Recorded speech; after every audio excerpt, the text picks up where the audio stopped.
మన దగ్గర ఒక గొప్పతనం ఉంటది. మన దేశం వాళ్ళు గనక వేరే దేశాలలో ఎంపీలు గానో, మంత్రులు గానో, ప్రైమ్ మినిస్టర్‌లు గానో, ఇంకేదైనా గనక ఉన్నతమైన స్థానాల్లో ఉన్నారు అనుకోండి వేరే కంట్రీస్‌లో. అది మన భారతదేశ గొప్పతనము అని చెప్పి, మనం గొప్పగా, మంచిగా గర్వపడుతూ మాట్లాడుకుంటాం. అదే పక్క దేశానికి సంబంధించిన వాళ్ళు, ఆ లింక్స్ ఉన్నవాళ్ళు భారతదేశంలో గనక ఏదైనా బాధ్యతలు తీసుకునే ఆ పరిస్థితి వచ్చిందనుకోండి, మనం ఎన్ని తిట్లు తిట్టడానికైనా కూడా వెనకాడం. ఏమైనా అనగలుగుతాం. ఇటలీ దయ్యాలనగలుగుతాం. లేకపోతే ఇంకో దేశపు గొర్రెలంటాం. లేకపోతే ఇంకో దేశపు బర్రెలంటాం. అంటే అక్కడ లింకులున్నోళ్ళు ఇక్కడేమన్నా బాధ్యతలు తీసుకునే పరిస్థితి ఉంటే, వాళ్ళిక్కడ 4 దశాబ్దాలు, 5 దశాబ్దాలు, 6 దశాబ్దాలు, 3 ఎప్పటినుంచైనా ఉండనియండి. అయినా మనం కేర్ చేయం. ఇక్కడోళ్ళని పెళ్లి చేసుకున్నా, ఇక్కడే జీవితం ఉన్నా, ఇక్కడే చనిపోయినా అట్లాంటివి. అదే మన వాళ్ళు గనక పక్కన ఉన్నారా, వేరే దేశంలోకి పోయి ఏదన్నా మంచి పదవుల్లో, బాధ్యతల్లో ఉన్నారనుకోండి. అది మన గొప్పతనంగా మనం గర్వపడతాం. డెఫినైట్‌లీ ఇది మన గొప్పతనమే లేండి. ఈ టైప్ ఆఫ్ కాంటెక్స్ట్‌లో మాట్లాడగలగడం. తాజాగా సోషల్ మీడియాలో పెద్ద ఎత్తున కొన్ని పోస్టులు కనిపించాయి. అమెరికా ఇంటెలిజెన్స్‌కి అంటే అమెరికా లాంటి అగ్రదేశపు ఇంటెలిజెన్స్ అంటే మామూలు విషయం కాదు కదా! అమెరికా లాంటి దేశపు ఇంటెలిజెన్స్‌కి డైరెక్టర్‌గా తులసి అనే ఒక మహిళ నియమింపబడ్డారు. భారతదేశ గొప్పతనం ఏకంగా అమెరికా ఇంటెలిజెన్స్‌కి అంత పెద్ద అంటే అమెరికా అంటే ప్రపంచానికి పెద్దన్న అంటారు కదా! ఇంగ ఇంటెలిజెన్స్ వాళ్ళకి చాలా పనుంటది. వాళ్ళ ఇంటెలిజెన్సే కాకుండా పక్క దేశాల ఇంటెలిజెన్స్ గురించి పట్టించుకోవాలి కదా!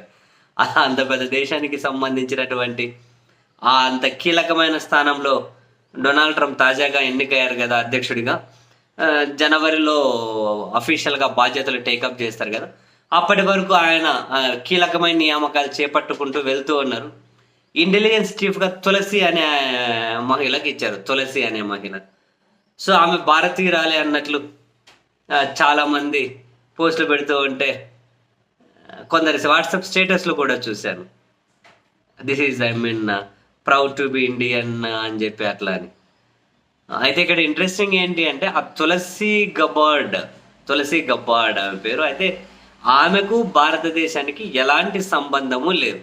మనమేమి మిస్‌లీడింగ్ వార్తలను నమ్మక్కర్లేదు. అఫ్‌కోర్స్ భారతీయులు వివిధ దేశాల్లో ఉన్నతమైన స్థానాల్లో ఉన్నారు. భారతీయుడిగా గర్వపడొచ్చు. ఇదంతా ఓకే. భారతీయురాలు కాని వాళ్ళను ఓన్ చేసుకొని భారతీయుడిగా గర్వపడాలి అని అటువంటి మిస్‌లీడింగ్ అవసరం లేదంటున్నాను. తులసి గబ్బార్డ్‌కి అసలు భారతదేశానికి ఎలాంటి సంబంధము లేనే లేదు. ఆమె ప్యూర్లీ అమెరికన్. అసలు వాళ్ళ ముత్తాతలకు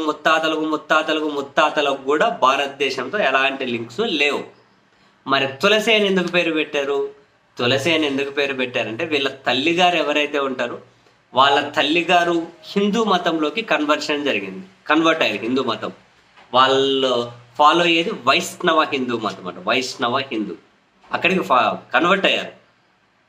కన్వర్ట్ అయ్యి వీళ్ళ తల్లి అంటే వీళ్ళ 5 మంది అన్నదమ్ములు, అక్క చెల్లెలు, వీళ్ళ 5 మంది పిల్లలు అంటే వీళ్ళ తల్లిదండ్రులకి 5 మందికి కూడా హిందూ పేర్లే పెట్టారు.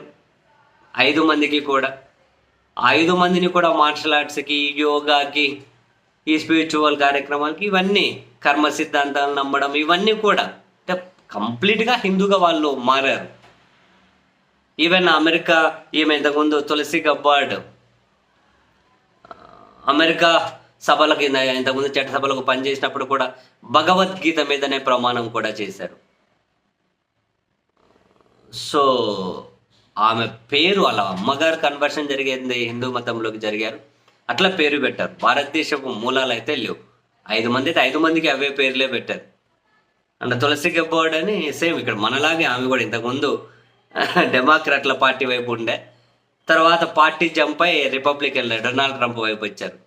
2020 అమెరికా అధ్యక్ష ఎన్నికలప్పుడు డెమోక్రట్ పార్టీ తరపున ప్రెసిడెన్షియల్ అభ్యర్థిగా తులసి గబ్బార్డ్ కూడా నామినేషన్ వేశారు. ఒకే పార్టీలో ఎవరు ప్రెసిడెంట్గా పోటీ చేయాలని చెప్పి ఫస్ట్ పోటీలు జరుగుతాయి కదా, అందులో తులసి గబ్బార్డ్ కూడా వేశారు. తర్వాత విత్డ్రా చేసుకున్నారు. 2002లో డెమోక్రటిక్ పార్టీ నుంచి బయటకు వచ్చేసి రిపబ్లికన్ పార్టీలోకి చేరి ట్రంప్కు సన్నిహితురాలుగా తను ఏమంటారు గుర్తింపు తెచ్చుకున్నారు. వెరసి ఇప్పుడు అత్యంత కీలకమైన అమెరికా ఇంటెలిజెన్స్కి డైరెక్టర్గా నియమితులయ్యారు. కీలకమైన బాధ్యతలు లేడి 20 సంవత్సరాలు ఆమె మిలిటరీలో పనిచేశారు. సో భారతదేశపు మూలాలతో ఆమెకు సంబంధం లేదు, కానీ భారతదేశం మెజారిటీగా ఫాలో అయ్యే మతం ఏదైతే ఉందో ఆ మతంతో అయితే ఆమెకు సంబంధం ఉంది. ఎందుకంటే వాళ్ళ తల్లి గారు కన్వర్షన్ హిందువులోకి మారారు.